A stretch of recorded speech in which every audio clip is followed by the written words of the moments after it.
الله تبارك وتعالى في القرآن المجيد والفرقان الحميد.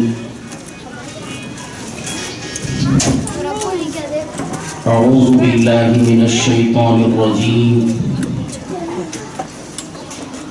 بسم الله الرحمن الرحيم. صدق الله العظيم وبلغنا رسوله النبي الكريم، ونحن على ذلك ما قال ربنا لمن الشاهدين والشاكرين، والحمد لله رب العالمين.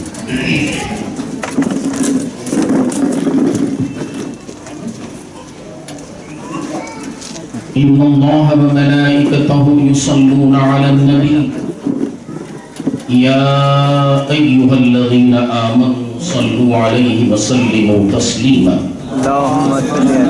اللهم صل على سيدنا محمد وعلى آل سيدنا محمد وبارك وسلم كما تحب وترضى بأن تصلي عليه صلاة وسلام عليك يا سيدي يا حبيبي يا رسول الله.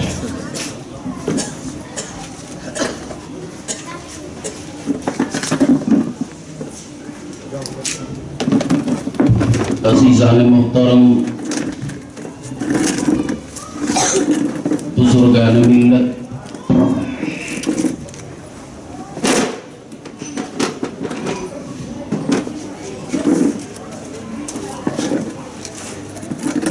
کئی سالوں سے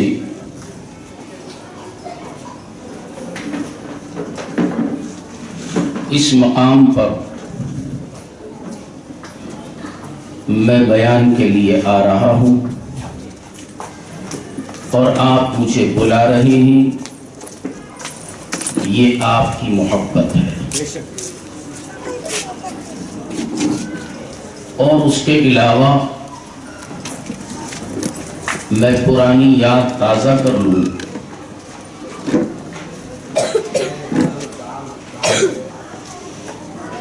جناب محمد مولا صاحب جو اس ایریا کے رئیس تھے، جن کا تعلق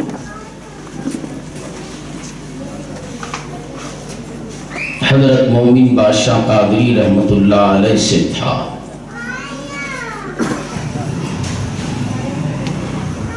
وہ مجھے بہت پسند کرتے تھے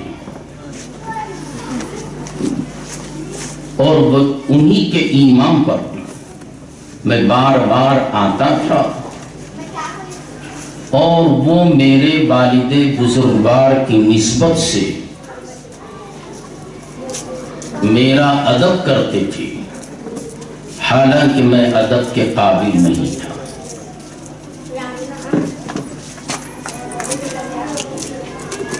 اور کئی سالوں سے آپ مجھے اس اسٹیج پر سن رہے ہیں، اور آج میں نے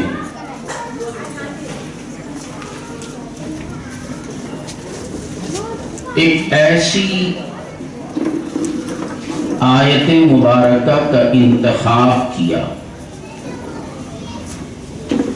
جس کو شاید آپ سمجھ نہ سکے کہ میں نے کون سی آیت پڑھی. عموماً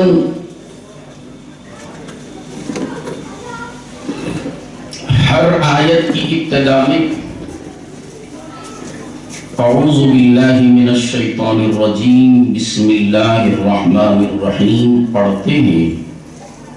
اس کے بعد کوئی نہ کوئی ایک آیت قرآن کی پڑھی جاتی ہے اور اسی پر گفتگو ہوتی ہے. اور میں نے بسم اللہ الرحمن الرحیم کے بعد کوئی آیت نہیں پڑھی بلکہ صدق اللہ پڑھ دیا.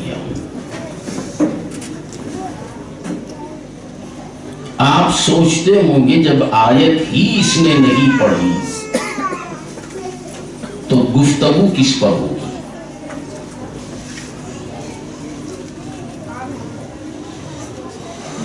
بسم اللہ الرحمن الرحیم، یہاں سے قرآن شروع ہوتا ہے۔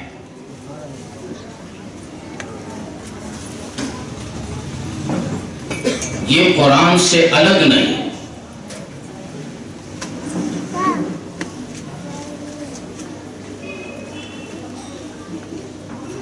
اور والناس کی سین پر ختم ہوتا ہے۔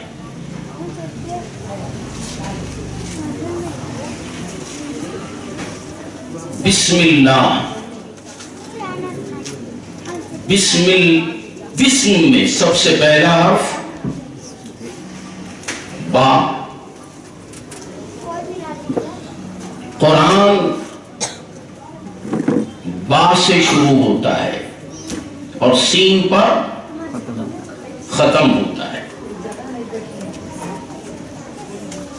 بات سمجھ میں آئی نا؟ زمانے سے میری تقریر سن رہے ہیں، آج بھی وہ بسورنا والی حرکت نہیں گئی۔ زبان تو ہے نا، پھر یہ دسمن کی منڈی کیوں؟ قرآن با سے شروع ہوتا ہے اور سین پر ختم ہوتا ہے۔ با سین دونوں کو ملاؤ تو بس۔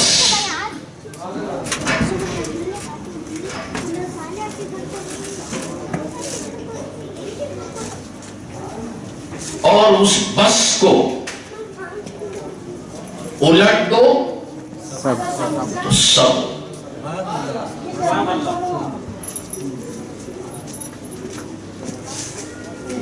قرآن میں جو کچھ ہے وہ بس،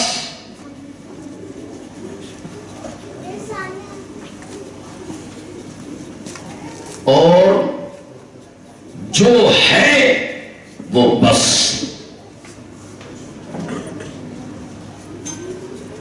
اور اس کے اندر جو احکام، جو حکم، جو کچھ ہے وہ سب قرآن بس، جو ہے وہ سب۔ یہ ہے میرے نبی، یہ ہے کلام رب۔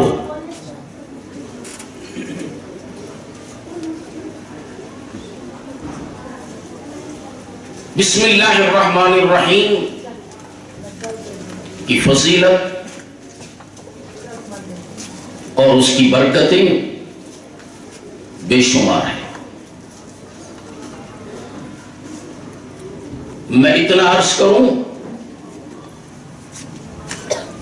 آپ کو اگر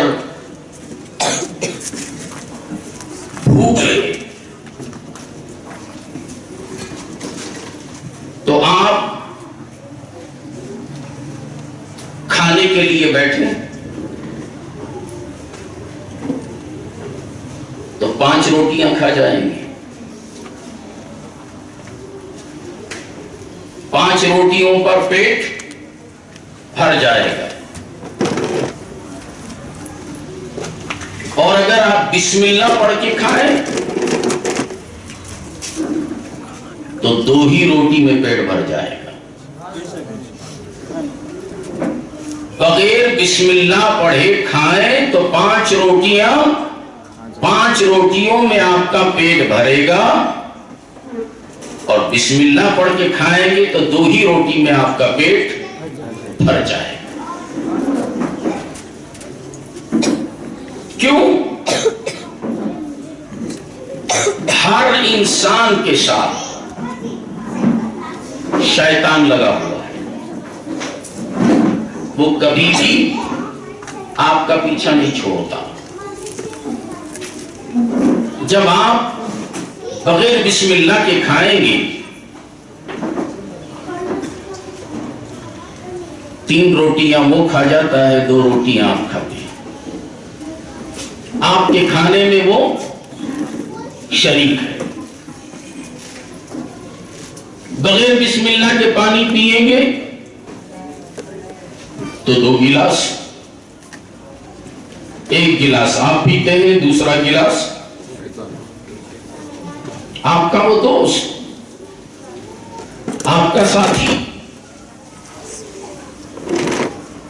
تو بسم اللہ کی برکت یہ ہے، جو بسم اللہ الرحمن الرحیم پڑھ کر کھاتا ہے اس کا پیٹ 2 روٹیوں میں پر ہو جاتا ہے، اور جو بغیر بسم اللہ کے کھاتا ہے 4 روٹیاں بھی اس کو بس نہیں۔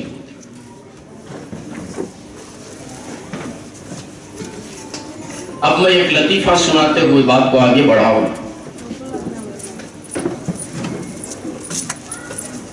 ہماری جماعت کے ایک عظیم عالم، انہوں نے ایک مرتبہ مزاحیہ طور پہ کہا، ویسے زندگی میں کوئی کام بغیر بسم اللہ کے نہیں کیا، مگر وہ مزاحیہ طور پہ فرماتے ہیں 7 سال میرے ایسے گزرے کہ میں بغیر بسم اللہ پڑھے کہ کوئی چیز نہیں کھایا اور نہیں پیا۔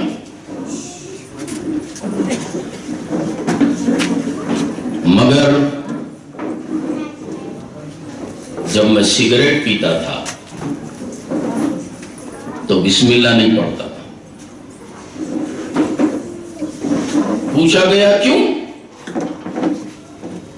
بسم اللہ پڑھ کے جب میں کھانا کھاتا تھا تو میرے کھانے میں شیطان شریک نہیں ہوتا تھا، وہ بھوکا رہ جاتا تھا۔ پانی پیتا تھا تو وہ میرے پانی میں شریک نہیں ہوتا تھا، وہ پیاسا رہتا تھا۔ بسم اللہ پڑھ کے کپڑے پہنتا تھا تو وہ میرے کپڑوں میں شریک نہیں ہوتا تھا، وہ ننگا رہتا تھا۔ سر میں تیل ڈالتا تھا بسم اللہ پڑھ کے تو پورا کا پورا تیل میرے سر میں لگتا تھا، شیطان کو تیل نہیں ملتا تھا، وہ اس سے محروم ہو جاتا تھا۔ 7 سال تک میں نے اپنے شیطان کو بھوکا اور پیاسا رکھا، اور 7 سال میں نے جب سگریٹ پیا تو میں نے بسم اللہ اس لیے نہیں کہا کہ میرا شیطان تو بھوکا اور پیاسا ہے، سگریٹ بغیر بسم اللہ کے اس لیے پی رہا ہوں تاکہ اس کے پیٹ میں خالی دھواں ہی دھواں رہے۔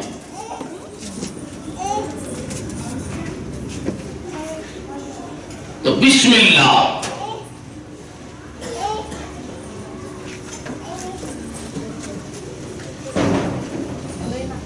اللہ، اچھا بسم اللہ، بسم عربی گرامر میں انصاف کے لیے آتا ہے، استعانت کے لیے آتا ہے، مدد کے لیے آتا ہے، کسی کا پتہ بتانے کے لیے آتا ہے۔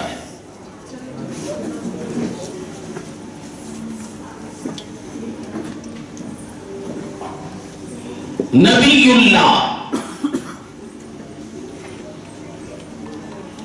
اللہ سمجھ میں آتا ہے، اللہ ہے، اور نبی خیر ہے۔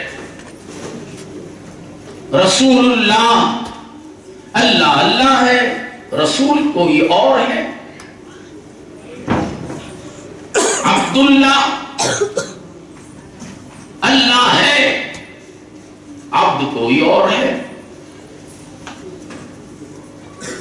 اسم اللہ، اللہ اللہ ہے تو اسم کیا ہے؟ سمجھ میں آیا نا؟ ایسے مکے بن کے بیٹھے تو میں کیا سنا؟ میں کوئی کتابی بات نہیں کر رہا، میں حقیقت و معرفت کی باتیں کر رہا ہوں۔ اسم اللہ، اللہ اللہ ہے، یہ اسم کیا ہے؟ زمانے سے پڑھ رہے ہیں نا؟ بسم اللہ. تو اسم ملانے کے لیے آ رہا ہے، اسم مدد کے لیے آ رہا ہے. تو اسم نے بتایا کہ اللہ ہے، اسم نے بتایا اللہ ہے. اسم کی مدد سے ہم نے اللہ کو پہچانا.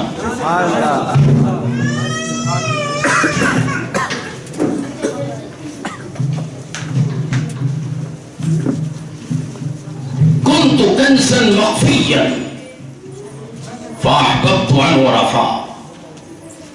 میں ایک چھپا ہوا خزانہ تھا، میں نے چاہا کہ پہچانا جاؤں. تو میری پہچان کروانے والے کے لیے کوئی چاہیے نا، بغیر اس کے نہیں. اب اس پر بات کروں تو طول ہوگی.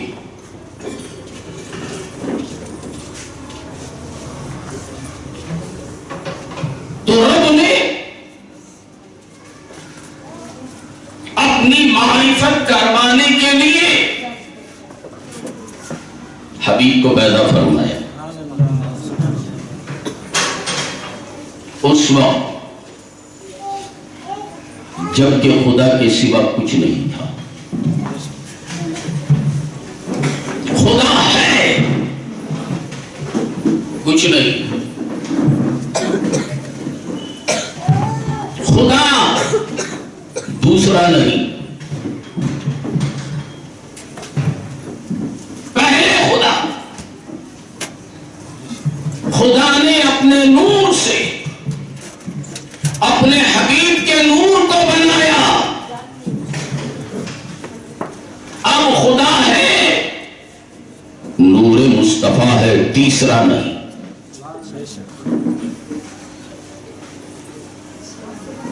اور جب تیسرا نہیں تو مصطفیٰ کے نور کو کہاں رکھا؟ کوئی جگہ ہوتی تو رکھتا. کوئی تیسرا نہیں، عرش نہیں، آسمان نہیں، زمین نہیں، کچھ بھی نہیں. رب نے اپنے حبیب کے نور کو اپنے قرب خاص میں رکھا. کتنے سال رکھا؟ کتنے برس رکھا؟ کہاں رکھا؟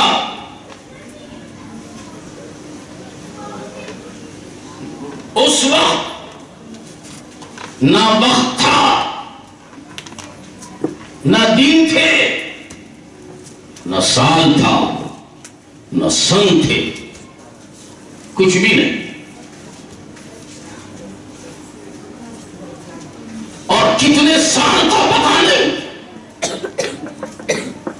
کہاں رکھا؟ قرب خاص میں رکھا.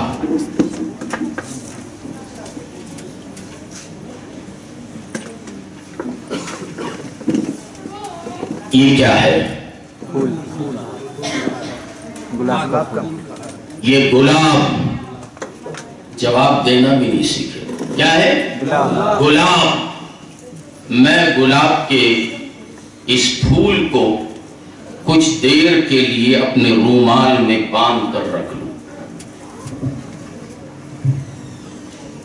5 منٹ، 10 منٹ، گھنٹہ. اس کے بعد اس رومال کو پھول سے الگ کر دوں. اس رومال میں کون سی خوشبو آئے گی؟ جی، گلاب کی. جو اس میں ہے، اس پھول میں جو خوشبو ہے وہ اس رومال میں آ گئی. کتنے لمحے رکھا؟ چند لمحے.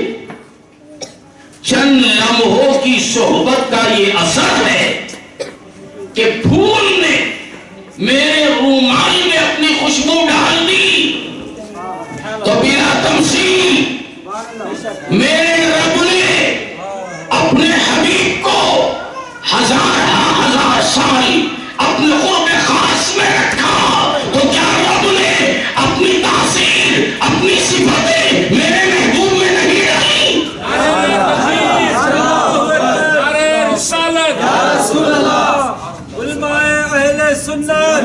تو معلوم ہوا قرآن کا سامعین اللہ نے اپنے حبیب کو دے دیا، قرآن ہی کا نہیں۔ صبح قیامت تک، قیامت کے بعد حشر میں کیا ہوگا، جنت میں کیا ہے، سب کچھ میرے محبوب کو معلوم کیوں نہیں؟ اس لیے کہ محبوب کے سامنے جنت بنائی گئی، محبوب کے سامنے زمین و آسمان کو مورز وجود میں لایا، مولا کائنات کو بنا رہا ہے، میرے حبیب دیکھ رہے ہیں۔ جن کے سامنے بنایا جا رہا ہو اس سے کوئی چیز چھپی ہوئی کیسے ہو سکتی؟ عقل کی ضرورت ہے، سمجھ کی ضرورت ہے، میں کہوں عقل بھی عیار ہے، ان باتوں کو سمجھنے کے لیے عشق کی ضرورت ہے۔ میرے سرکار کو بھیجنا تھا، کیوں؟ اپنی معرفت کے لیے۔ میں یہاں رکوں، آگے چلوں۔ اسم پہچان کروانے کے لیے آتا ہے، استعانت کے لیے ہے۔ اسم اللہ، اسم اللہ کو بتا رہا ہے۔ اب یہ اسم کو ہٹا کر قرآن میں اسم اللہ نہیں ہے، بسم اللہ۔ بے کے نیچے کتنے نقطے ہیں؟ ایک۔ تے کو دو۔ یہ میں اردو میں پوچھ رہا ہوں، عربی میں بے نہیں، عربی میں با، تا، سا۔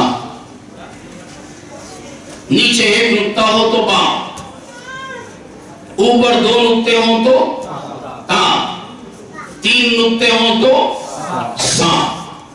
باڈی ایک، نقطے الگ الگ۔ جی باڈی ایک، نقطے الگ الگ۔ اوپر دو نقطے آ گئے تو تا، تین نقطے آ گئے تو اسی باڈی کے نیچے ایک نقطہ آ گیا تو با۔ ہمارے اردو میں تین نیچے آ گئے تو پا۔ ایک نقطہ، ایک نقطہ ہے نا بڑا پاورفل۔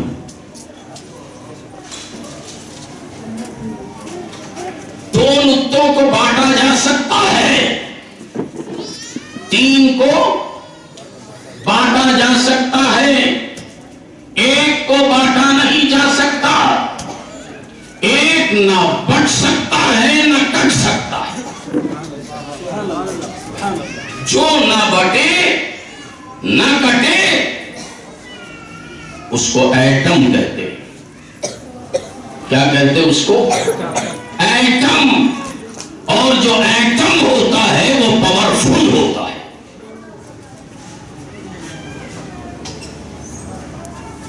اور جس کے پاس ایٹم ہے وہ پاورفل۔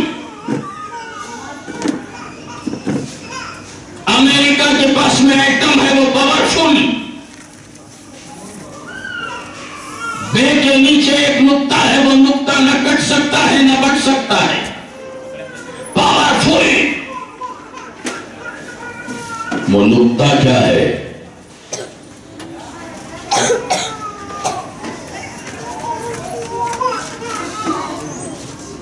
وہ نقطہ ہے کیا؟ میرے مولا علی مرتضیٰ. اب لوگ یہ سوچتے ہوں گے علی کو مولا کیسے کہا؟ جی علی کو مولا کیسے کہا؟ مولا تو خدا کی ذات. علی مولا کیسے ہو گئے؟ یاد کرو حجۃ الوداع کا خطبہ میرے مصطفیٰ نے خطبہ دیا اور وہیں آخری قرآن کی آیت نازل ہوئی. اليوم اکملت لکم دینکم واتممت علیکم نعمتی ورضیت لکم اسلام دینا. جب یہ آیت مبارکہ نازل ہوئی صحابہ کرام رضوان اللہ تعالی علیہم اجمعین نے جواب دے دیا رضیت باللہ ربا وبالاسلام دینا وبمحمد صلی اللہ علیہ وسلم رسول النبی. قرآن مکمل ہو گیا. جی اب قرآن میں اور تبدیلی کی کوئی گنجائش نہیں. وہاں سے نکلے حج ہو گیا. 1.25 لاکھ صحابہ کے مجمع ساتھ اللہ کے رسول نے حج فرمایا تھا. جب حج مکمل ہو گیا طواف وداع کر لی مدینے کی طرف رخ ہے. ایک مقام پہ آئے میرے آقا نے ارشاد فرمایا اے میرے صحابہ یہاں رک جاؤ ٹھہر جاؤ. صحابہ رک گئے. دوپہر کا وقت میرے آقا نے ارشاد فرمایا اے میرے صحابہ ممبر لگاؤ. ممبر لگایا گیا. 1.25 لاکھ کے مجمع میں میرے مصطفیٰ خطبہ ارشاد فرما رہے ہیں. کس وقت؟ دوپہر کے وقت مقام غدیر قم. صبح کو نہیں. خطبہ آپ نے صبح کو نہیں کیا اور شام کو بھی نہیں کیا. کیوں؟ میں جو آج خطبے میں بتانے جا رہا ہوں اگر میں صبح کے وقت میں وہ خطبہ دوں ہو سکتا ہے کہ کچھ صحابہ یہ کہیں گے یا 14ویں صدی کا کوئی ملا کہے گا. سارے کے سارے صحابہ نیند کی حالت میں تھے. وہ اونگ رہے تھے. سرکار نے اعلان فرمایا.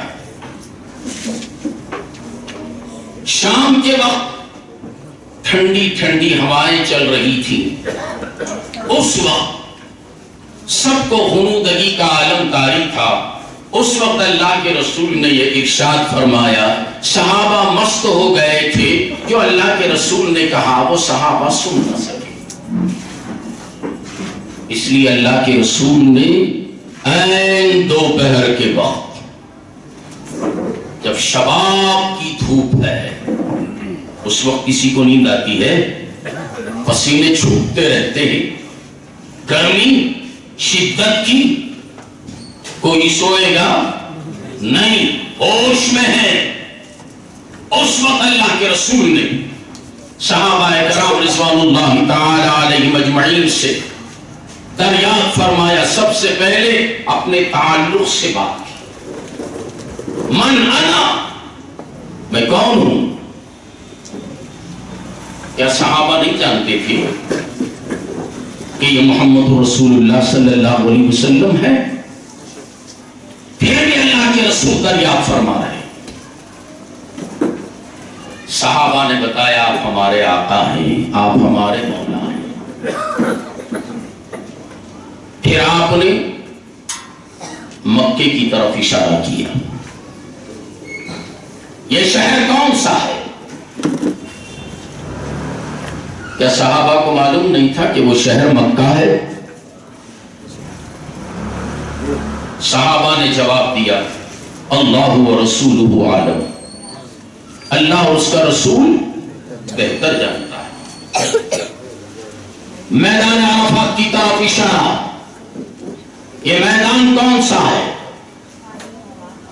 اللہ و رسولہ عالم۔ پھر مدینے کی طرف اشارہ کر کے کہا وہ شہر کون سا ہے؟ اللہ و رسولہ عالم۔ میں نے عالم خیال میں صحابہ سے پوچھا،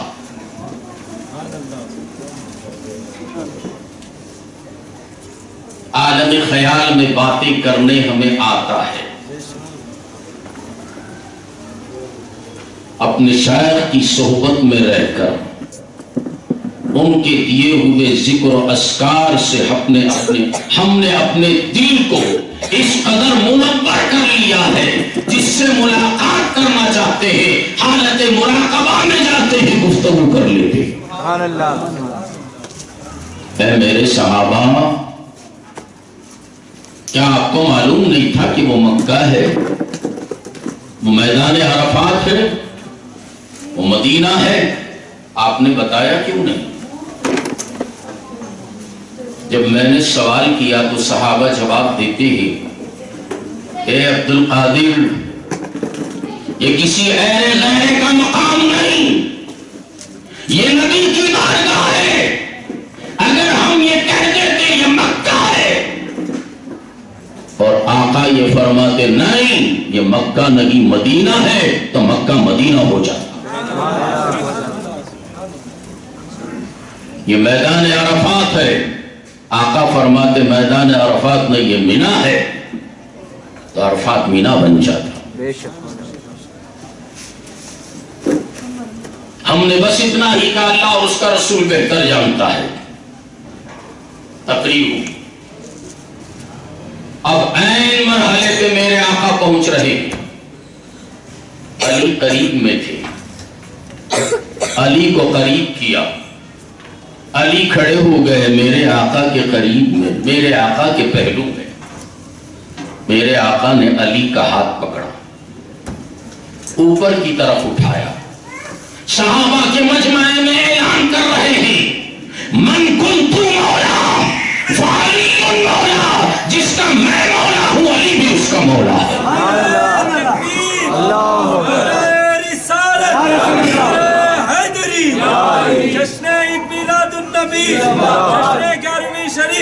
صحابہ نے بھی کہا یا رسول اللہ علی ہمارے مولا ہے، تو پتا چلا خدا مولا، مصطفیٰ مولا، علی مولا، اس کے علاوہ کوئی مولا نہیں، کوئی مولا نہیں۔ میں بتاؤں ہم بھی مولا ہیں، آپ بھی مولا ہے، مگر وہ مولا جس کو رسول اللہ نے بنایا۔ ہم اور آپ مولا اس لیے ہیں کہ ہمارے شیخ نے ہم پر محنت و مشقت کر کے بتا دیا، ارے سامنے والے کو جب تو دیکھتا ہے اس کو مت دے، اس میں جو ذات چھپی ہوئی ہے اس کو دے۔ جب چھپی ہوئی ذات نظر آتی ہے تو ہم عبد الرحمن نہیں دیکھتے، بلکہ اس کے اندر جو مولا چھپا ہوا ہے اس کو دیکھتے ہیں، چونکہ خدا سب میں موجود ہے۔ نعرہ تکبیر، نعرہ رسالت، اہل سنت۔ تو ضمناً یہ بات آ گئی تو میں نے عرض کیا، تو بسم اللہ کا جو نقطہ ہے وہ نقطہ کیا ہے؟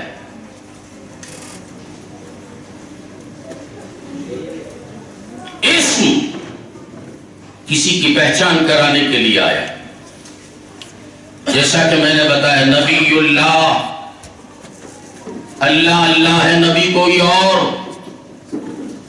عبداللہ، اللہ اللہ ہے، عبد کوئی اور اسم اللہ، اللہ اللہ ہے تو اسم بتانے کے لیے، استعانت کے لیے. اب یہاں بسم اللہ تو یہ بے کیا؟ میرے علی فرماتے ہیں بے، بسم اللہ کے نیچے جو بے ہے وہ میں ہوں. اب کوئی یہ کہے علی اتنے چھوٹے، علی نقطہ کتنا ہوتا ہے؟ چھوٹا ہوتا ہے. علی اتنے چھوٹے، خیبر شکن اتنے چھوٹے، مشکل کشا اتنے چھوٹے. علی ہاں یہ چھوٹا ہے مگر اس میں بہت کچھ ہے. سمجھانے کے لیے بتاؤں، جس میں سمجھنے کی صلاحیت نہیں وہ بھاگ جاتے ہیں. دیوانوں کی بات سننے کے لیے دیوانہ چاہیے. اتنا چھوٹا علی نقطہ، خیبر شکن اتنے چھوٹے، مشکل کشا اتنے چھوٹے، کرم اللہ تعالی وجہ الکریم اتنے چھوٹے. اس میں علی اور یہ علی، ہاں یہ علی. سمجھنا چاہتے ہو؟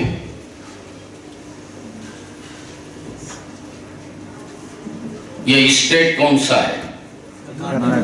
کرناٹک. کرناٹک کا میپ اٹھا کے لاؤ، کرناٹک کا میپ، نقشہ کھول کے سامنے رکھو. اس نقشے میں مجھے بتاؤ کہ بنگلور کہاں ہے. اس نقشے میں بنگلور کہاں ہے؟ یونس انگلی رکھ کے بتائے گا یہ بنگلور کہاں ہے. یہ بنگلور کہاں ہے؟ یہ نقطہ بنگلور. نقشے میں انگلی رکھ کے کس کو بتا رہا ہے بنگلور؟ پوچھا تو میں نقطہ. اس میں بنگلور، ہاں اس میں بنگلور. ودھان سبھا کہاں؟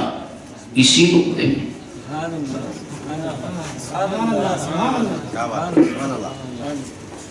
لال باغ اسی نقطے میں، کبن پارک اسی نقطے میں، جامعہ مسجد اسی نقطے میں، گنگا نگر اسی نقطے میں، منڈی پاڑا اسی نقطے میں، شیواجی نگر اسی نقطے میں. شیواجی نگر کی جمعہ مسجد، مسجد اعظم اس ایک نقطے میں. اتنا بڑا کرناٹک، ہاں اسی نقطے میں سارا کرناٹک. جب سارا کرناٹک ایک نقطے میں ہے تو بسم اللہ کے بے کے نیچے جو نقطہ ہے اس میں علی کی ذات ہے.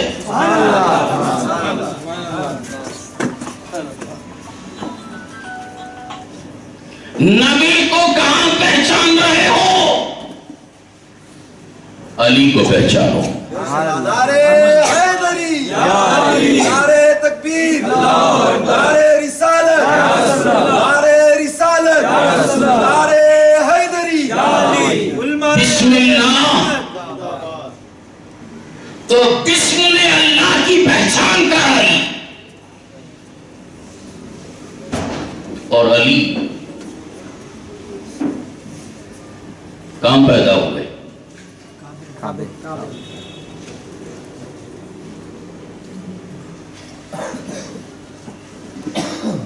علی کی والدہ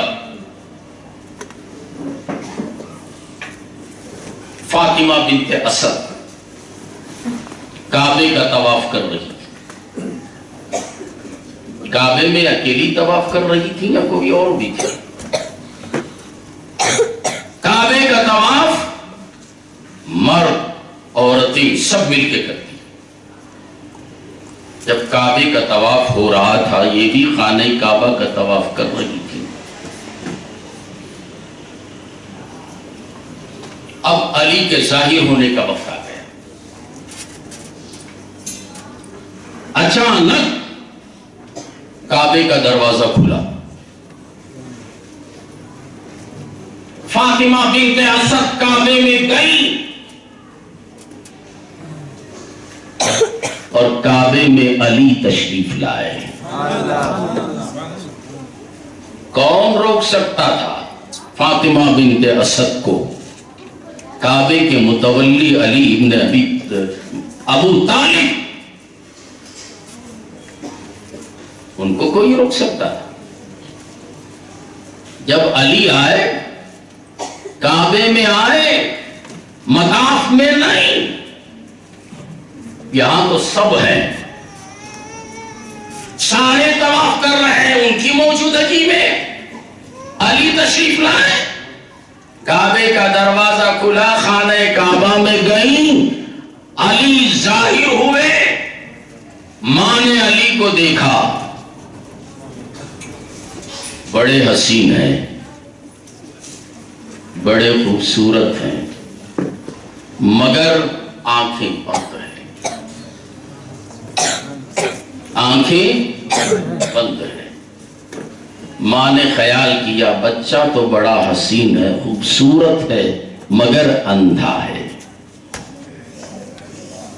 اندھا بچہ پیدا ہو تو دل پہ کیا گزرتی ہے. باپ آئے رشتہ دار آئے آنکھیں بند. آنکھیں بند. سب یہی کہہ رہے ہیں جانے دیجیے. لڑکی ہوتی تو پریشانی تھی لڑکا ہے بڑا حسین ہے بڑا خوبصورت ہے. آنکھ نہیں تو کیا ہوا. اب علی کی ولادت کی خبر خاندان میں پہنچی. ایک کے بعد دیگر ابو طالب کے بچے بیٹے کو دیکھنے کے لیے خاندان والے آتے چلے گئے دیکھتے گئے. ہر ایک آ رہا ہے دیکھ رہا ہے ہر ایک آ رہا ہے بچے کو دیکھ رہا ہے. اور یہ بات پہنچتے پہنچتے رسول اللہ صلی اللہ علیہ وسلم کے پاس پہنچی. میرے مصطفیٰ دوڑے دوڑے چلے آئے اور عرض کرنے لگے چچی جان میرا بھائی کہاں ہے. میرا بھائی کہاں ہے. سرکار آئے. فاطمہ بنت اسد نے علی کو رسول اللہ کے گود میں دیا. میرے محبوب نے علی کو اپنے ہاتھوں میں لیا. علی رسول اللہ کے ہاتھوں میں آئے. علی نے آنکھیں کھولی.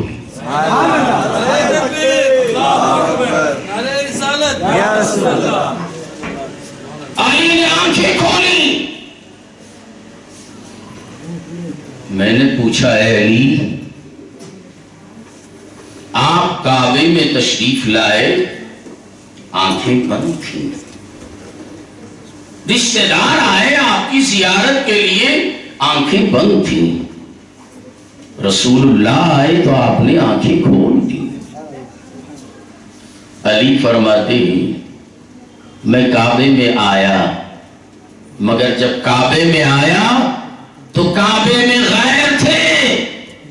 میں ان غیروں کو دیکھنے نہیں آیا تھا میں ان کو نکالنے آیا تھا.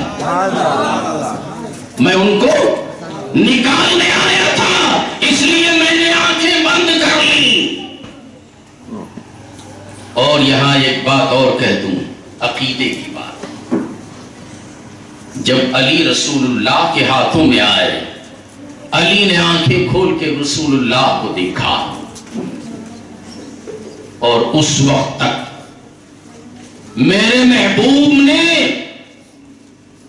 اعلان نبوت نہیں کیا تھا. اعلان نبوت ذہن حاضر ہے نا پھر بھی منڈیاں ہلا رہا ہے. نبوت کا اعلان آپ نے نہیں کیا تھا. کسی کو پتا نہیں کہ یہ محمد رسول اپنے کیریکٹر اور اپنے اخلاق کا مظاہرہ کر رہے تھے. ہر ایک شخص رسول اللہ کی تعریف و توصیف کرتا تھا. یہ امین ہے، یہ صادق ہے. اعلان نبوت نہیں، قریب رہنے والوں کو پتہ نہیں. سب سے بہترین دوست صدیق اکبر کو نہیں معلوم کہ یہ رسول اللہ ہے. ابو طالب کو نہیں معلوم یہ رسول اللہ ہے. اپنے خاندان والوں کو نہیں معلوم یہ رسول اللہ ہے. مگر ذرا غور کیجئے، ابھی علی پیدا ہوئے، کسی کو نہیں دیکھا، نبی کو دیکھ کے کہا کہ آپ اللہ کے رسول ہیں، اس لیے پہلی نگاہ میں آپ کو دیکھ رہا ہوں. نعرہ تکبیر، نعرہ رسالت، نعرہ حیدری. اور علی کے علم کی بات مکے میں کسی کو نہیں معلوم. یہ اعلان نبوت کرنے والے ہیں، یہ رسول اللہ ہے. ابھی پیدا ہوئے ہیں، علی کو معلوم ہے کہ یہ رسول اللہ ہے.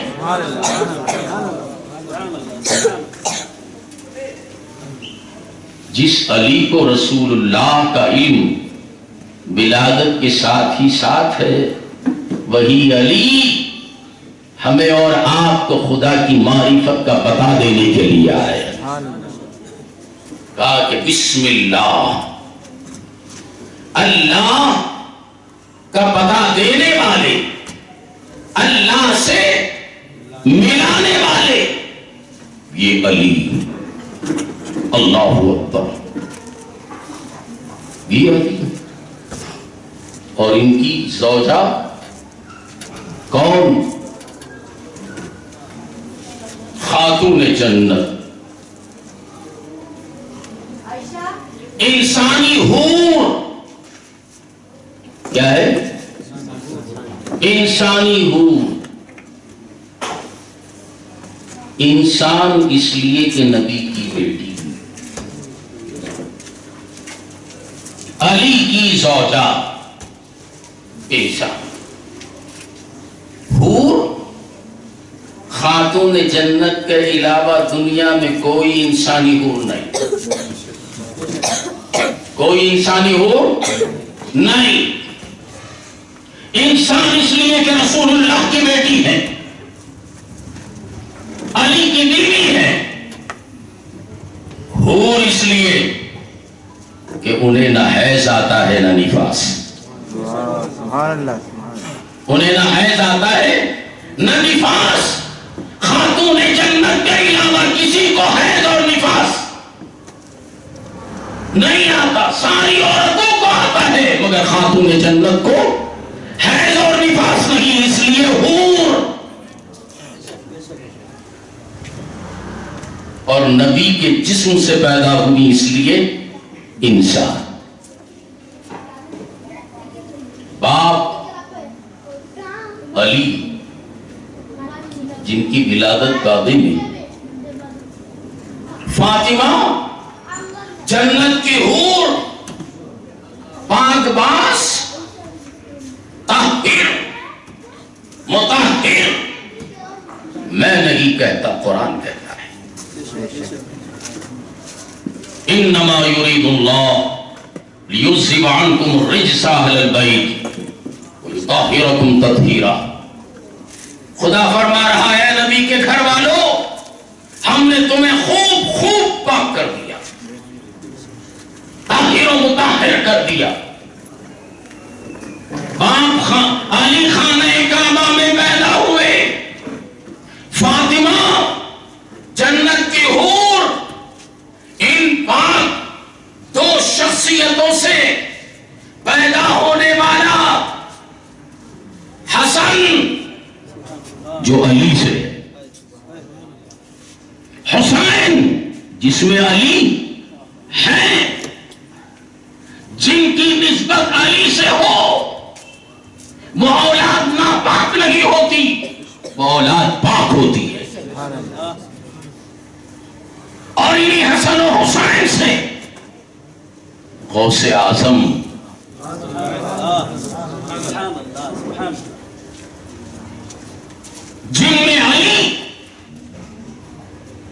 اور ان کی طہارت. اللہ اکبر.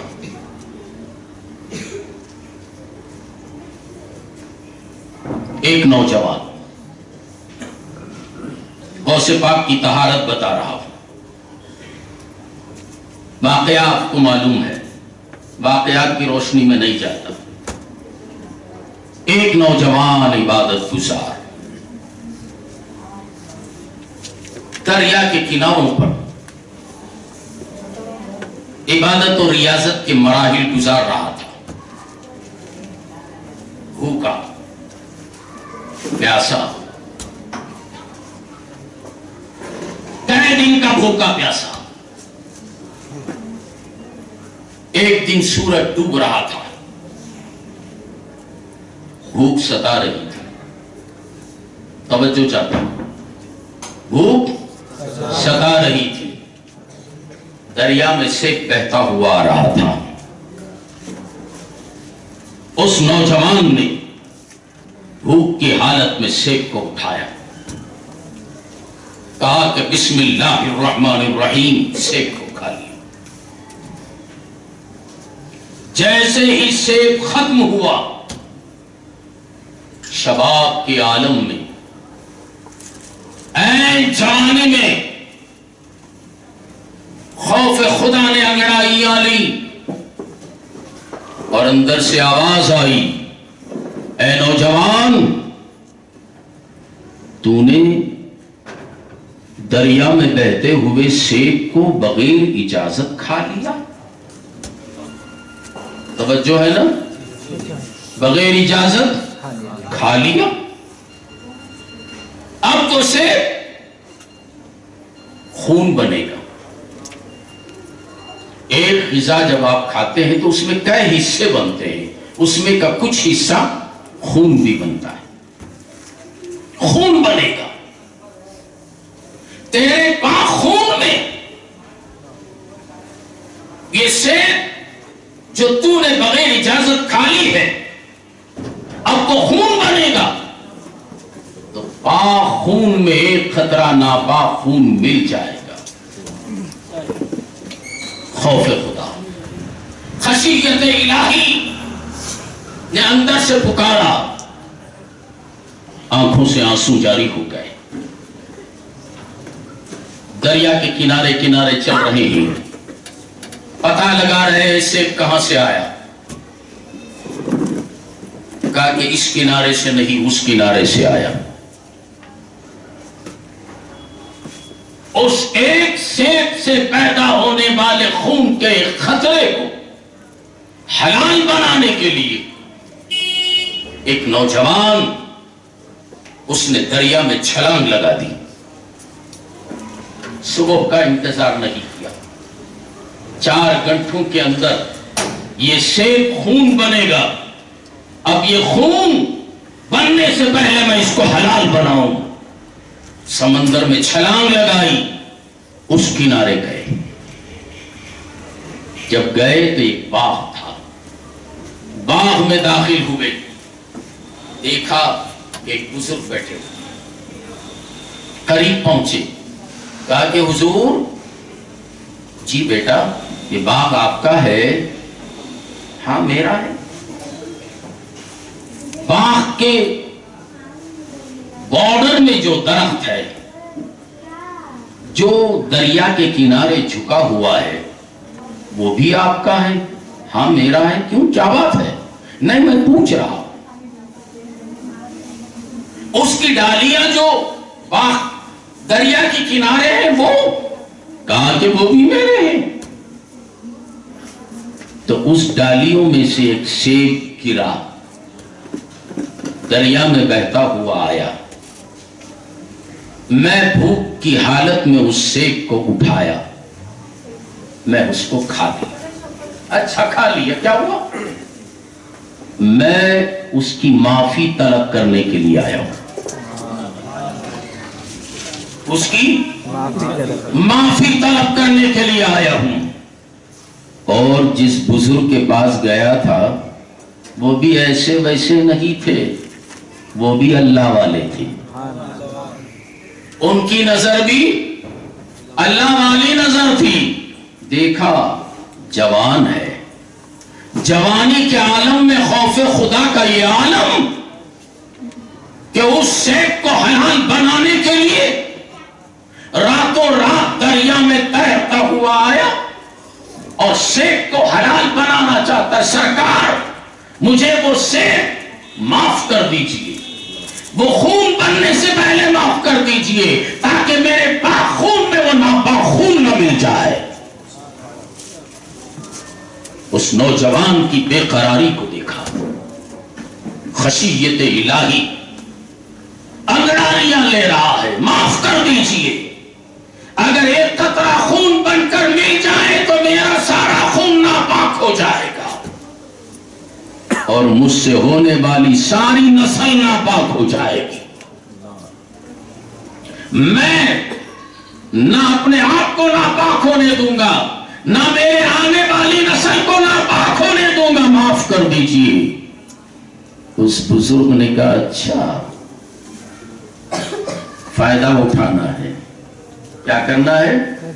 فائدہ اٹھانا، ٹھیک ہے میں معاف کر دوں گا، وہ سیب تمہارے لیے حلال ہو جائے گا، مگر میری ایک شرط۔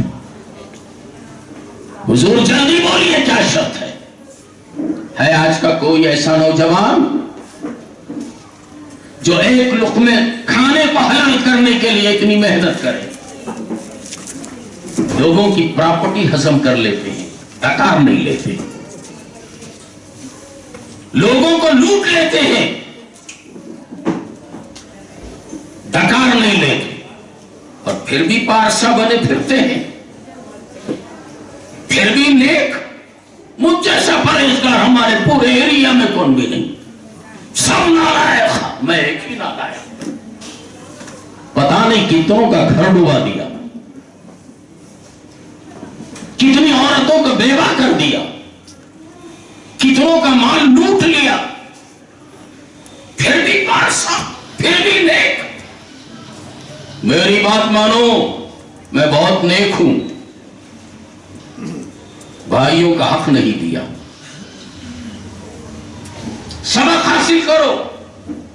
وہ نوجوان ایک سیب کو حلال کرنے کے لیے راتوں رات اتنی مشقت، معافی طلب کرنے گیا، جس سے معافی مانگ رہا ہے وہ بھی اللہ والا۔ اللہ کی نگاہوں سے اس نے دیکھا یہ آنے والا لڑکا کوئی ایرا غیرا نہیں ہے، یہ بھی خدا کا لاڈلا ہے۔ سبحان اللہ۔ انہوں نے شرط رکھی، معاف تو کروں گا، میری لڑکی سے شادی کرو۔ کیا کرو؟ یا اللہ، سیب معاف کرانے آیا تھا، لڑکی کو گلے ڈال رہا ہے، کیا کروں؟ حلال بنانا ہے، ایک سیب کو حلال بنانا ہے اس کے خون بننے سے پہلے۔ کہا کہ جی حضور، آپ ہوتے تو کیا کرتے؟ اماں دیکھنا، باوا دیکھنا، جی اس سے بس میں خالہ دیکھنا، چچانی دیکھنا، ممانی دیکھنا، سب دیکھنے کے بعد کیا کرتے؟ اس کے گھر میں صوفے نہیں، چٹائی ہے، کیا میری بیٹی جا کو اسیر پہ بیٹھیں گی؟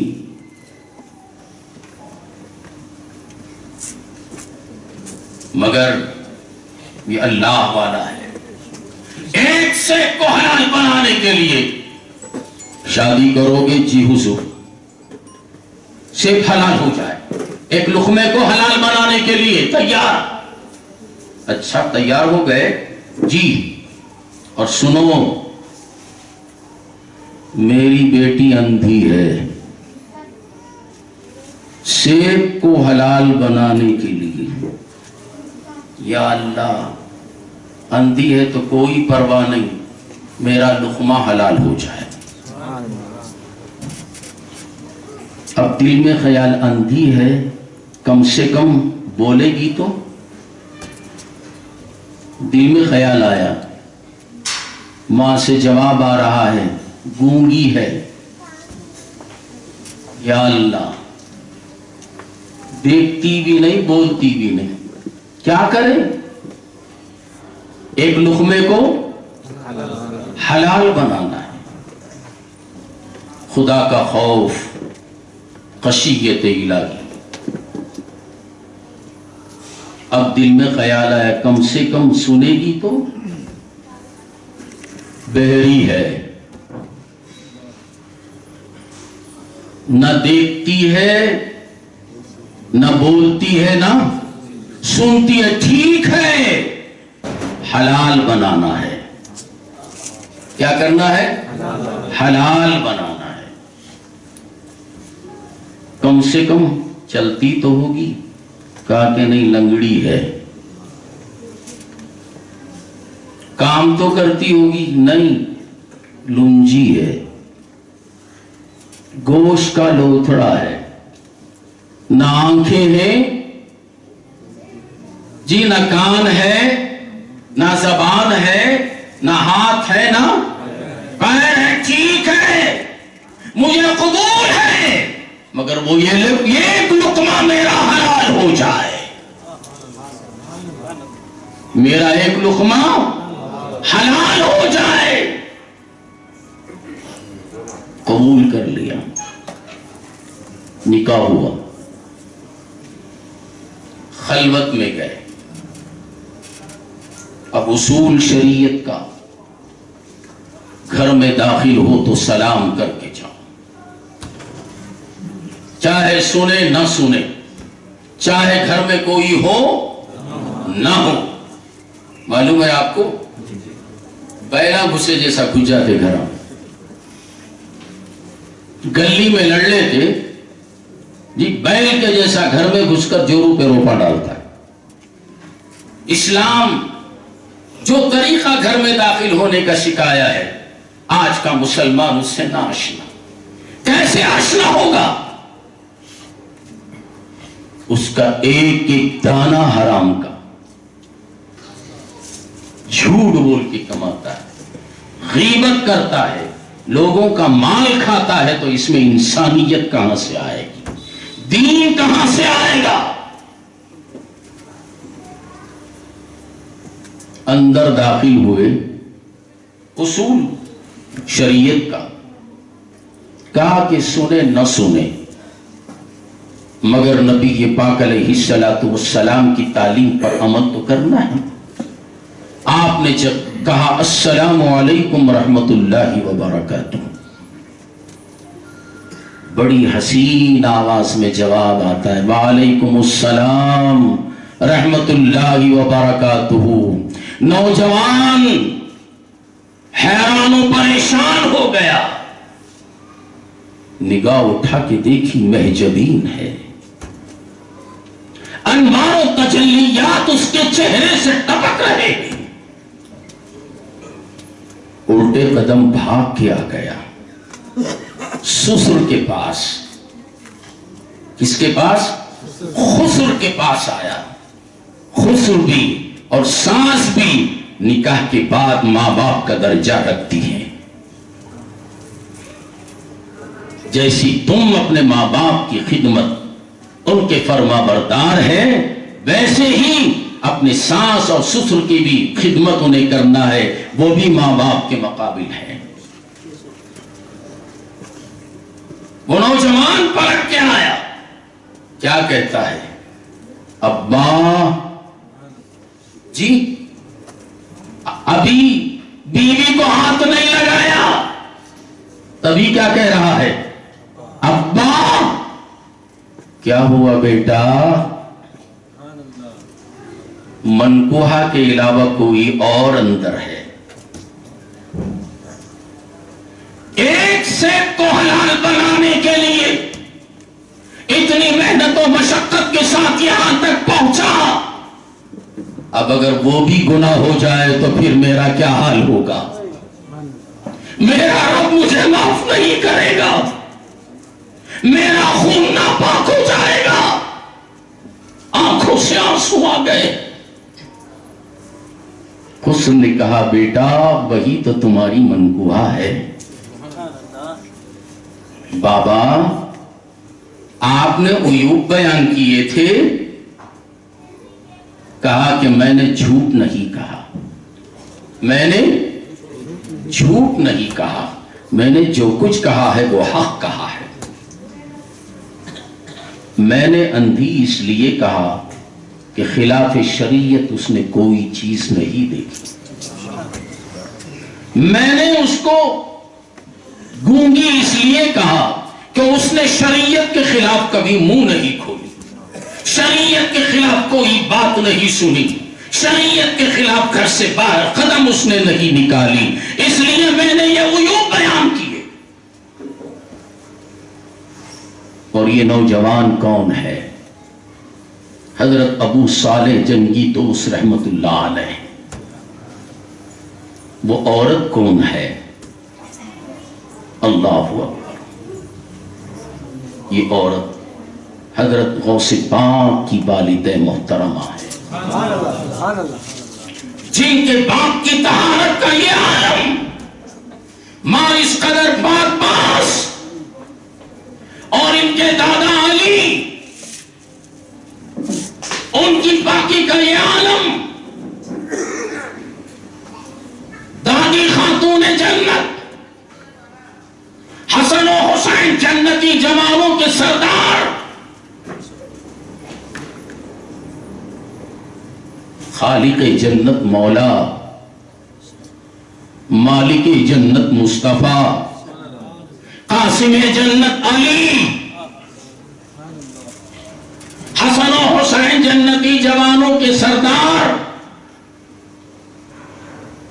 اور ان کی نسل جو جنتی ہے، امام زین العابدین جنتی، امام باقر جنتی، امام صادق جنتی، موسیٰ کاظم جنتی، موسیٰ رضا جنتی، اور انہی کی نسل سے ابو صالح جنتی، اور ان پاک باز ماں باپ کے پیٹ سے پیدا ہونے والا غوث اعظم جنتی۔ نعرہ تکبیر، نعرہ رسالت، جشن عید میلاد النبی، جشن 11ویں شریف، اہل سنت۔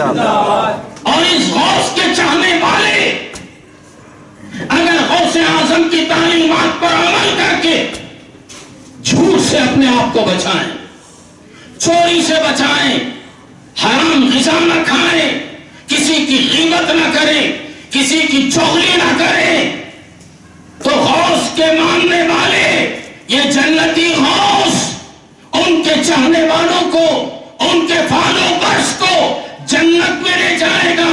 اور میرا غوث فرماتا ہے میں اس وقت تک جنت میں نہیں جاتا جب تک میرے چاہنے والوں کو جنت میں نہیں لے جاتا۔ وہ غوث ان پاک باز جنتیوں کے وطن سے پیدا ہوئے۔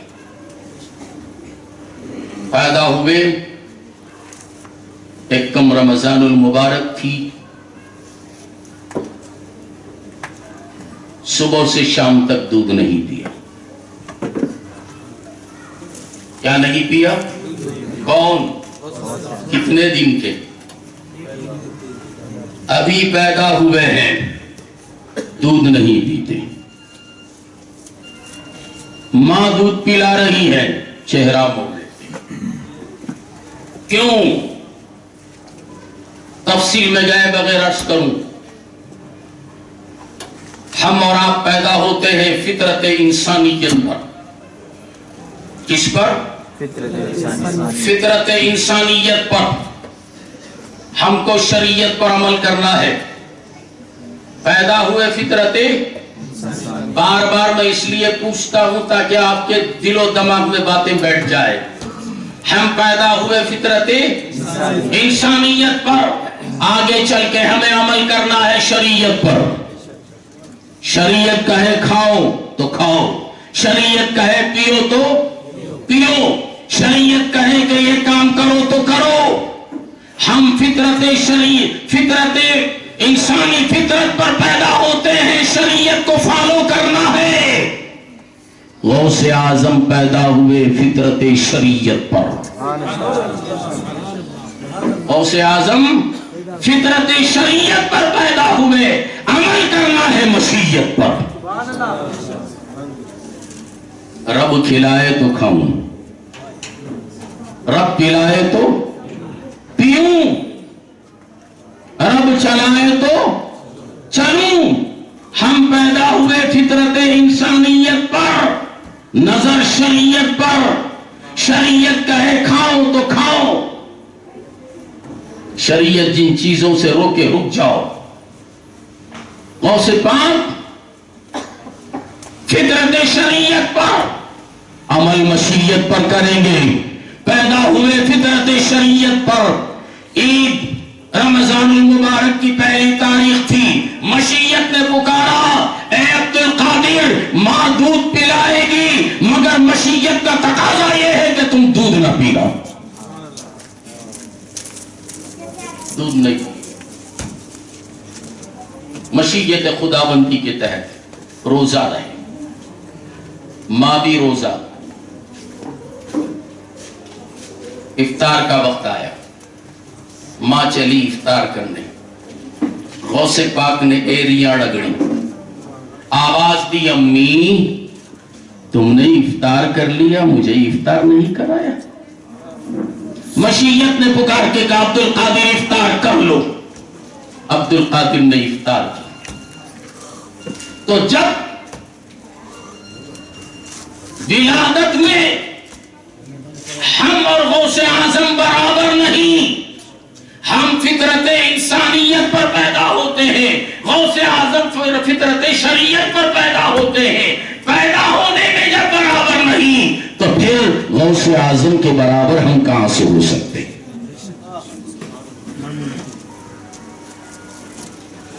سارے ولی تقوی و پرہیزگاری سے انہوں نے ولایت حاصل کی۔ میرے غوث کو پروردگار عالم نے ولایت کے لیے پیدا کیا۔ جو آیا میرے غوث کی بارگاہ میں وہ کامیاب ہوا۔ ذرا غور کیجیے، ماں باپ پرہیز کا، ایک لقمہ کھانے کو حلال بنانے کے لیے انہوں نے اتنی محنت کی، تو زمین بھی پاک تھی اور بیج بھی پاک تھی۔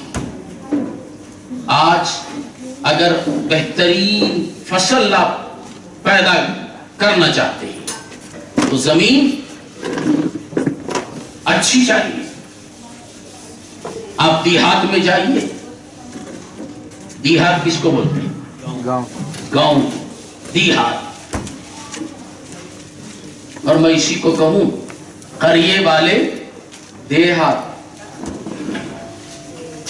اور ہم پیر صاحب کیا کرتے، قریوں کو جاتے ہیں تو وہ ہاتھ دیتے ہیں، ہم ہاتھ مانگ لیتے ہیں۔ دیہات ہاتھ لے کر توبہ کرا کے خدا تک پہنچاتے ہیں۔ وہ دیہات، شہروں میں لیہات،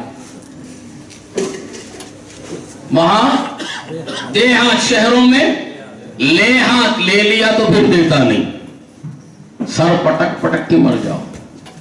تو دیہاتوں میں جہاں زمین اچھی ہوتی ہے وہاں بیج ڈالو تو فصل بھی اچھی ہوتی ہے، اور یہاں زمین بھی اچھی، بیج بھی اچھی، تو غوث پیدا ہوئے۔ ایسے غوث جن کو دیکھنے والا ولی بن جائے، جن کی صحبت میں بیٹھے ولی بن جائے، جن کے دربار کا عالم یہ اللہ اکبر، ہر لمحہ آپ کی خانقاہ میں لنگر لگا رہتا تھا، ہزاروں لوگ آتے تھے کھاتے، مرید بھی آتے تھے، مراد بھی آتے تھے، غوث پاک کا لنگر کھاتے۔ ایک مرتبہ، مضمون کو سمیٹ رہا ہوں میں، میری نگاہیں دیکھ رہی ہے منتظمین قوالی کے چکر میں ہے۔ یہاں بیٹھے بیٹھے میں بہت کچھ دیکھ لیتا ہوں. یہ نظر میری نہیں ہے، میرے شیخ کی عطا کی ہوئی. ہمارے بچوں کو اس بات کا علم ہے. کبھی کبھی رات کے 2 بجے میں کسی کو فون کرتا ہوں، بستر پر لیٹے لیٹے، کیا بات، تیری کیفیت کیا ہے، تمہارے گھر کا حال کیا ہے؟ معلوم نہیں، میں سو رہا ہوں.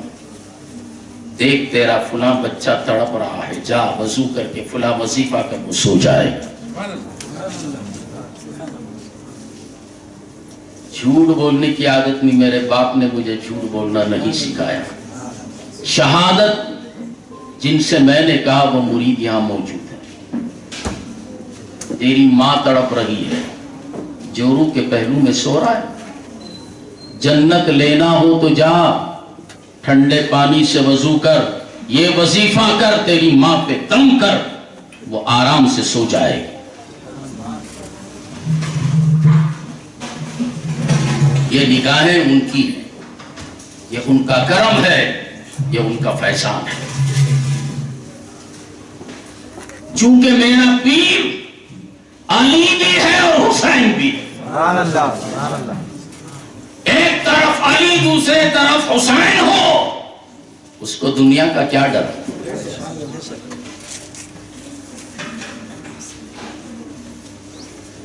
لنگر آ رہے ہیں، لوگ کھا رہے ہیں، جا رہے ہیں.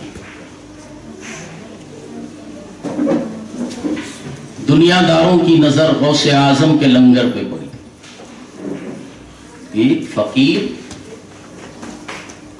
پیر، اتنے ہزار لوگ روزانہ کھا رہے ہیں، ایک دن نہیں، 2 دن نہیں، 3 دن نہیں، مسلسل کھا رہے ہیں.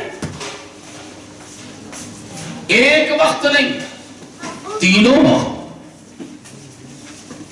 واقعی اس کے پاس بہت مال ہے. کیا ہے؟ بہت مال ہے. ہاتھ مارنا، چور ہاتھ مارتے ہیں. ہوشیار لوگ کیا کرتے ہیں؟ مال پانی والے سے دوستی کر لیں، دوستی کر کے لالوچی دے کر، جی لے ہاتھ، کیا لے ہاتھ، لے ہاتھ. ایسا لوٹتا کہ پھر مجھے بھی بہت لوٹ لیے بیٹا. میرا مرید آیا گھر بیٹھے 4 دن مسلسل دوست کو بلانے کے آیا. 4 دن میرا بھی لنگر چلتا ہے، جتنی چادر میری ہے. 4 دن برابر بیٹھ کے کھائے. بولے حضرت مریدہ بہت آتے جاتے، آپ کو بڑی تکلیف ہے گھر میں، کوئی ایک روم بنا لیو حضرت. میں بولا بیٹا میں یہاں روم نہیں بنانا چاہتا، میری خانخواہ لوگوں نے دھوکے سے مجھے بیچ دیا، 8 کروڑ روپے کا نقصان ہو گیا ہے. میں دوسری خانخواہ بنانے کے چکر میں ہوں، تب تک یہاں مریدوں کو آنے جانے والوں کو بیٹھنے کے لیے جگہ. خیر ٹھیک ہے، میرے پاس اتنے پیسے نہیں. بولے کتنے ہی ہوتے دے ڈالو، ہمیں دال کو بناتی بعد میں دے لیو. چکما دے کر 20 لاکھ روپے ظالم کا بچہ نکال لیا. کتنے نکال لیا؟ 20 لاکھ. ایسا ہضم ہوا جس کی کوئی انتہا نہیں. 40 سال پہلے کا مرید پورے درگاہ میں رہتا ہوں. کیا رہتا؟ درگاہ میں. ملیاں کے یہاں لوگوں کو لوٹ لے کر اللہ والوں کو جا کو دھوکہ دیتا ہے. سرکار میں ان کا لوٹ لیا، مجھے بچا ڈالو. ایسے ظالم. وہ ملیشورم کا لڑکا ہے، انشاءاللہ سیدھی ہاتھ سے، سیدھی انگلی سے گھی نہیں نکلا تو کیا کرنا؟ ٹیڑھی انگلی سے بھی نکالنا پڑتا ہے. وہ بھی کوشش کروں گا میں نکالنے کی. اب تک تو میں معاف کر رہا تھا، میرے بچوں نے کہا چوروں کو معاف نہیں کرنا، پکڑنا ان کو، یا سدھارنا یا سزا دینا. تو غوث پاک کا لنگر چل رہا تھا. ایک شخص اس نے ارادہ کہ آج نہیں چھوڑتا، آج غوث پاک کی خانخواہ میں جا کر دیکھوں گا اور مال صاف کر لوں گا. اتنا کھلا رہے پلا رہے، بولے تو سونے کے اینٹا رہیں گے. کیا رہیں گے؟ سونے چاندی کے اینٹا رہیں گے. اب وہ اینٹا چاندی کے اور سونے کے میں اپنے قبضے میں کروں گا. یہاں یہ معاملہ اور اسی دن ایک شخص پیر صاحب مرید بننے کے لیے پیروں کو دیکھتا تھا، ڈھونڈتا تھا کیسا پیر ملے گا، کیسا پیر ملے گا. ہر پیر نذرانے وصول کرنے والا تھا. ایک دن اس نے ارادہ کیا کچھ بھی ہو جائے آج صبح جا کے دروازے پر شہر کے بیٹھ جاؤں گا، کون پہلے آتا ہے میں اس کو پکڑ لیتا ہوں، کچھ میرا پیر.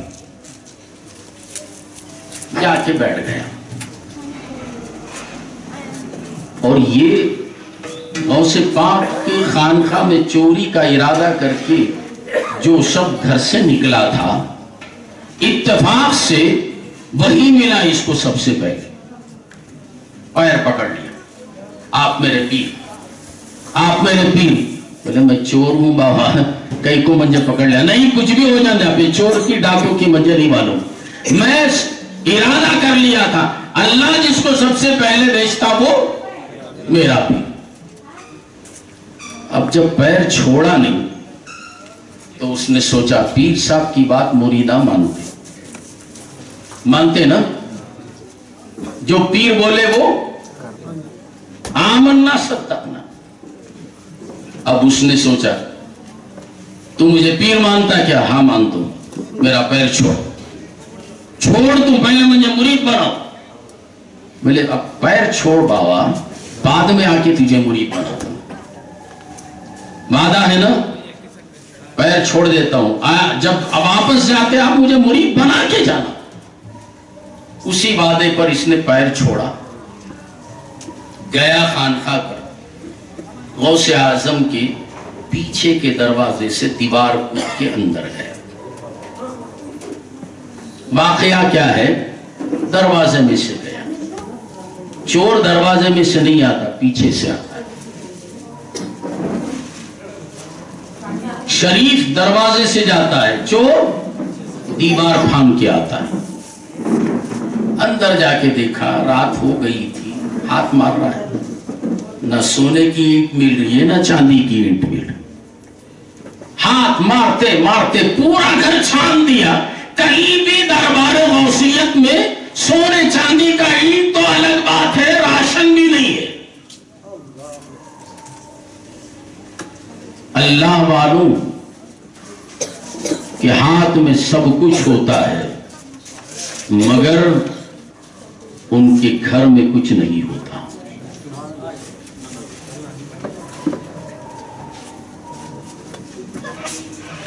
بظاہر کچھ نہیں، بباطن سب ہے. ظاہر کو دکھاؤ، نہ چاندی نہ سونا نہ ہیرے نہ جواہرات. مجبور ہو گیا، اب نکلنے کی کوشش کیا. غوث پاک کے گھر میں کیا بھی نہیں ہے مگر کانسلا کوئی روتا پکاتی نہیں معلوم. بہتر ہے کہ جان بچانے کے لیے نکل جانا ہے. جب نکلنے کا ارادہ کیا اسی وقت حضرت خضر پہنچ گئے. دروازہ کون؟ میں خضر ہوں، اندر آؤ. اندر داخل ہوئے. کیا چاہیے؟ حضور فلاں علاقے کا ابدال فوت ہو گیا ہے، وہاں ایک ابدال کا انتخاب کر دیجئے. کہا کہ صبح کو دیکھا جائے گا. صبح تک وہ علاقہ تباہ ہو گیا تو ذمہ دار کون؟ ابھی چاہیے. میرے غوث فرماتے ہیں وہ میرے گھر کے کونے میں ایک بیٹھا ہوا ہے، اس کو لاؤ. میرے گھر کے کونے میں ایک بیٹھا ہوا ہے، اس کو لاؤ. گئے، حضرت خضر ہاتھ پکڑ لیا. اے ابدال چل. رو کے کہتا ہے میں ابدال نہیں، چور ہوں.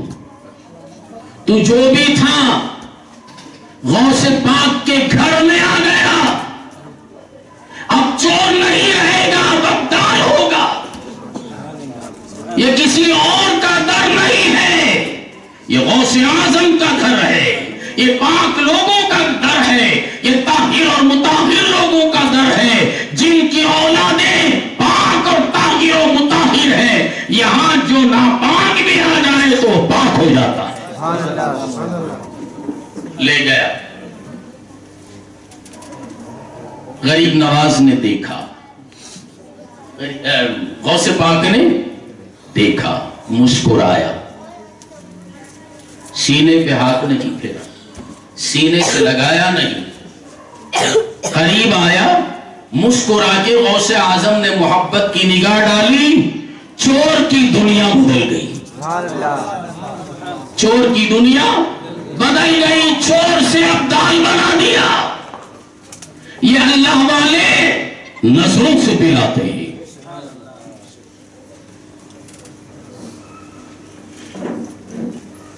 عین یشرب بہا عباد اللہ یفجرونہا تفجیرا، جنت میں بہنے والی نظروں کو آنکھوں میں لے کر پلانے والے کو پلاتے ہیں، جیسے ہی وہ پی لیا دنیا اس کی بدل جاتی ہے۔ چور کو ابدال بنایا، حضرت خضر سے کہا اس کو لے جاؤ۔ جب وہ چلنے لگا تو میرے غوث نے کہا اے ابدال ٹہر، جب تو چور تھا، چوری کے ارادے سے میرے گھر میں داخل ہوا تو ایک مرید نے تیرے پیر پکڑ لیے تھے، تجھے پیر مان لیا اس نے۔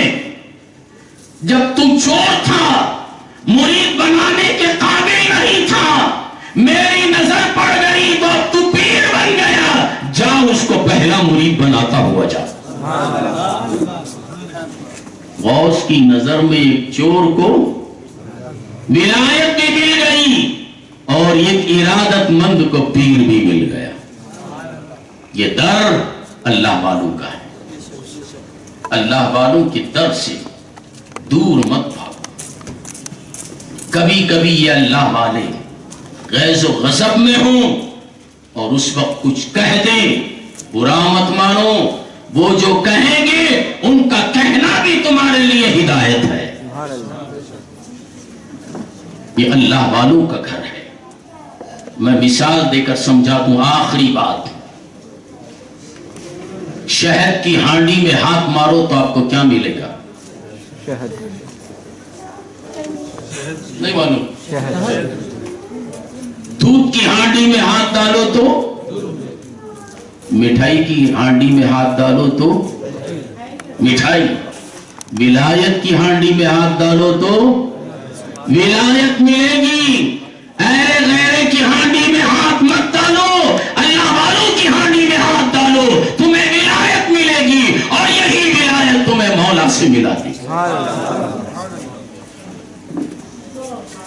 یہ میرے غوث کا مقام ہے، اور یہ طاقت، یہ قوت کیسے ملی؟ نصیحت آپ کو کیا ملی؟ حرام لقمے سے بچنا۔ کس سے بچنا؟ حرام لقمے سے بچنا، اور جنتی لوگوں کی صحبت کرنا، اللہ والوں سے ملاقات کرنا، ان کے در میں بیٹھنا، ان کی صحبت سے تم نیک اور پارسا بن جاؤ گے۔ اسی لیے جلال الدین رومی فرماتے ہیں اللہ والوں کی صحبت سے کیا فائدہ ملتا ہے؟ جلال الدین رومی فرماتے ہیں ایک زمانہ صحبت باولیاء بہتر از 100 سالہ طاعت بیریا، ہزاروں بے عشق کے ڈنکیاں مارنے سے، جی میں فساد میں نہیں جا رہا ہوں، بغیر عشق کے ہزاروں بار ڈنکیاں مارنے سے ایک لمحے کی صحبت، محبت کے ساتھ اللہ والوں کی صحبت میں بیٹھ جاؤ تو وہ 1000 سال کی بے ریا کی عبادت سے بہتر ہے۔ اور اگر کوئی یہ چاہے، اس کی آرزو اور تمنا ہو، اس کو کیا کرنا چاہیے؟ جلال الدین رومی فرماتے ہیں ہر کے خامد ہم نشینی با خدا، او نشیند